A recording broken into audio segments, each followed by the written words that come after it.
গভীর রাত, নিস্তব্ধতার খোলসে মোড়ানো রাজধানী, চারিদিকে গুমোট নিঝুম অন্ধকার। বাঙালি জাতির হৃদয়ে অঙ্কুরোদ্গমিত স্বাধীনতার স্বপ্ন। দিকে দিকে চলছে রণতরীর সাজ সাজ রব।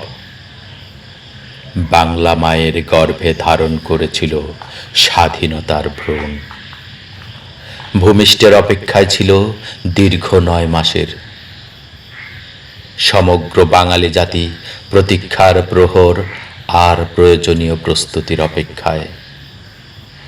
দখলদারিত্বের অভিশাপ থেকে নিজেদের মুক্ত করতে দৃঢ় সংকল্পবদ্ধ। বুঝতে পেরেছিল নরপশুদের দল।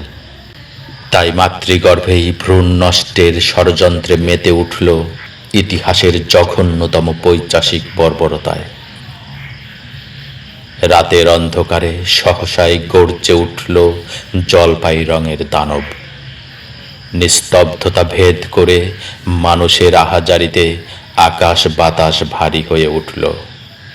অন্ধকারের বুক চিরে আগুনের লেলিহান শিখা ধূম্রকুণ্ডলীর জাল বুনে যেন আকাশ ছুঁয়ে দিল। কিছু বুঝে ওঠার আগেই পুড়ে ছাই হতে লাগলো মাইলের পর মাইল। ট্যাঙ্কের শব্দ ক্রমশ ধেয়ে আসছে আমার উঠোনের দিকে। মা ভয়ে মূর্ছা গেলেন। বাবা হয়তো কিছু একটা আঁচ করতে পেরে আমার শয়ন কক্ষে ঢুকে বললেন, তুই আত্মগোপনে যা। আমাকে ইতস্ত করতে দেখে বললেন, আমাদের কথা নয়, তোকে দেশের কথা ভাবতে হবে। তারুণ্যে উদ্দীপ্ত, রক্ত ফুটছে টকবক করে। কিছুতেই মন সায় দেয় না পরিবার ছেড়ে যেতে। ইচ্ছের বিরুদ্ধেই শুধুমাত্র বাবার শঙ্কিত চোখের ভাষায় সেদিন ঘর ছেড়েছিলাম। সেই চোখে আরো দেখেছিলাম দৃঢ় সংকল্প। ঘর ছেড়ে বেরিয়ে পড়লাম নিরুদ্দেশে। ইথারে ভেসে এলো স্বাধীনতার ঘোষণা। রণতরী নিয়ে ছুটলাম দেশের প্রত্যন্ত অঞ্চলে। হানাদার মুক্ত হয়ে জন্ম হলো সোনার বাংলার। পেলাম নিজের একটি ভূখণ্ড, একটি পতাকা।